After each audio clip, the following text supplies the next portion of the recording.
दोस्तों, आप सब जानते हैं कि शनि ग्रह की हमारी कुंडली में बहुत ही अहम भूमिका है और इसे हम किसी भी प्रकार से नकार नहीं सकते। एक राशि में 2.5 वर्ष तक रहने के कारण इसका सबसे ज़्यादा प्रभाव हमारे जीवन पर पड़ता है। तुला लगन वाले जातकों की कुंडली में शनि केंद्र व त्रिकोण के 2 भावों के स्वामी हैं। इसलिए शनि आपकी कुंडली के योग कारक ग्रह हैं। शनि के पास आपके दोनों ही शुभ भावों का स्वामित्व प्राप्त है और अभी शनि आपके पंचम भाव से छठे भाव में गोचर करेंगे और छठे भाव में पाप ग्रह अच्छा ही फल देते हैं। चतुर्थ भाव सिंहासन का भाव है, यानी कुर्सी का भाव है। वह कोई भी हो सकती है, कोई बड़ा राजनीतिक पद या कोई आईएएस या आईपीएस का पद या कोई छोटी या बड़ी कोर्ट के न्यायाधीश का पद या किसी भी छोटी या बड़ी कंपनी के सीईओ, डायरेक्टर या चेयरमैन का पद या किसी भी इलेक्शन का कोई भी पद हो सकता है।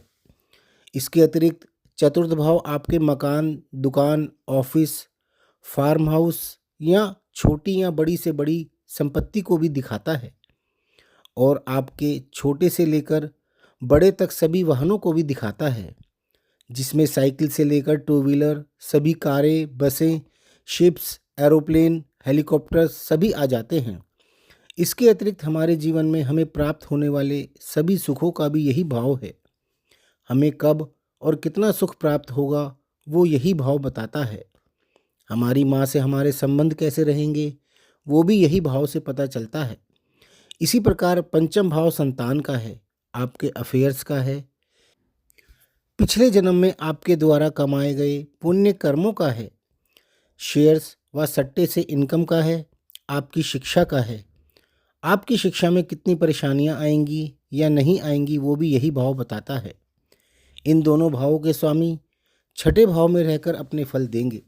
आपके योग कारक ग्रह का छठे भाव में होना आपके छठे भाव के कारकत्वों की भी वृद्धि करेगा।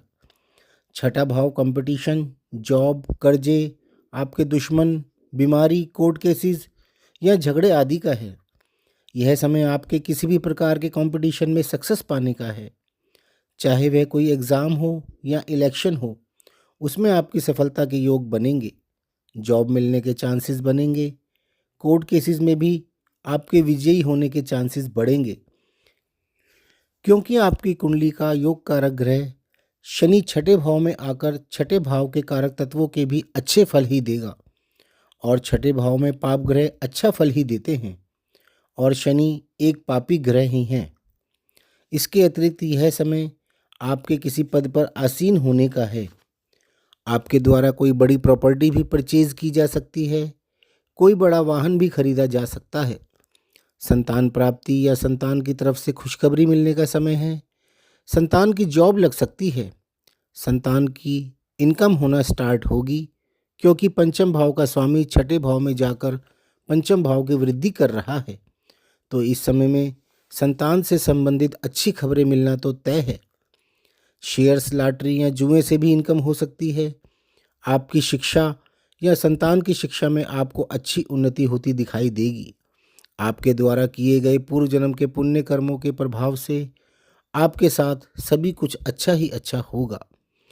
मीन राशि में शनि का गोचर 30 वर्षों के बाद हो रहा है, तो आपको अपने जीवन में कई बड़े बड़े बदलाव देखने को मिलेंगे।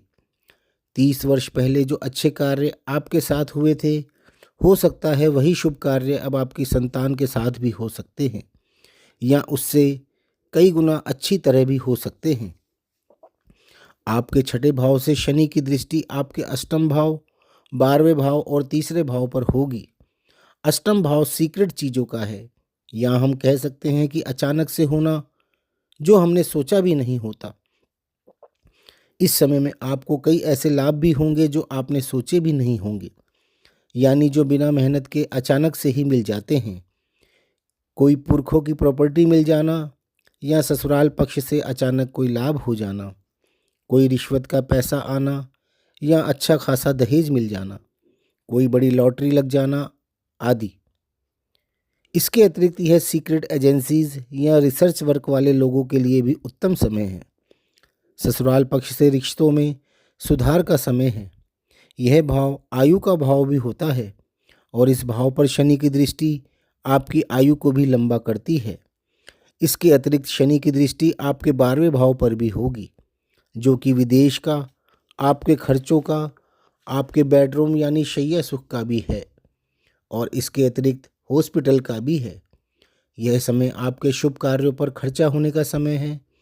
आपके परिवार में आपकी या आपकी संतान की या घर के किसी अन्य सदस्य की शादी भी हो सकती है और जाहिर है कि शादी होने पर खर्चा भी अच्छा खासा करना ही पड़ता है। आपके नौकरी या व्यापार या घूमने के लिए विदेश जाने पर या संतान के विदेश जाने पर भी खर्चा हो सकता है।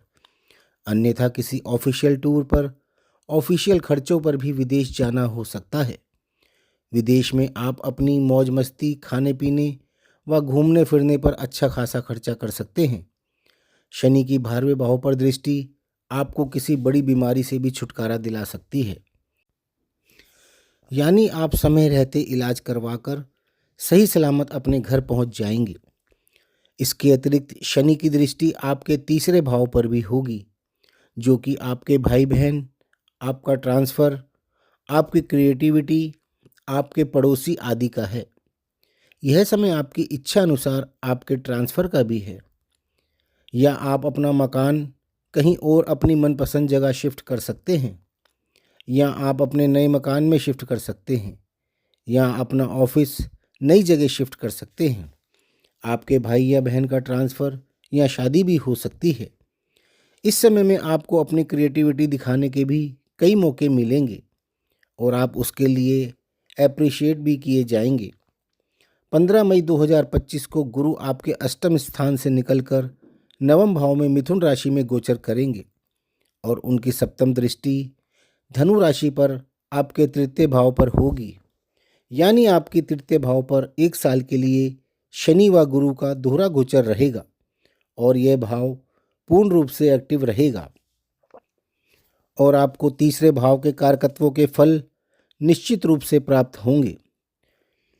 दोस्तों, शनि एक राशि में 2.5 वर्ष तक रहने के कारण इसका सबसे ज़्यादा प्रभाव हमारे जीवन पर पड़ता है और शनि को न्यायप्रिय भी कहा जाता है और न्यायप्रिय होने के साथ शनि दंडनायक भी हैं, यानी हमारे कर्मों का हिसाब शनि एक न्यायाधीश की तरह करते हैं और अपनी दशा अंतरदशा, ढैया या साढ़े साती में गलत कार्य करने वालों को इसका दंड भी देते हैं और अच्छे कर्म करने वालों को उसका अच्छा फल भी देते हैं। अभी शनि कुंभ राशि में गोचर कर रहे हैं, जो कि शनि की अपनी राशि है और 29 मार्च 2025 को शनि गुरु की राशि मीन में प्रवेश कर जाएंगे और 3 जून 2027 तक मीन राशि में ही रहेंगे और अपना प्रभाव देंगे। कुल मिलाकर तुला लगन वाले जातकों के लिए शनि के गोचर का यह समय बहुत ही अच्छा जाने वाला है और यदि आपकी तुला राशि है, यानी यदि आपका चंद्रमा तुला राशि में है, तो भी यह समय आपके लिए बहुत अच्छा है, क्योंकि ना तो आपकी कोई साढ़े साती शुरू हो रही है और ना ही कोई ढैया शुरू हो रही है। तो कुल मिलाकर तुला राशि व तुला लगन दोनों के लिए यह समय बहुत अच्छा है। तो दोस्तों, आपको यह वीडियो पसंद आया हो तो इसे लाइक ज़रूर कर लें और हमारे चैनल को सब्सक्राइब कर लें और हमारा वीडियो कैसा लगा हमें कमेंट बॉक्स में ज़रूर बताएं। धन्यवाद।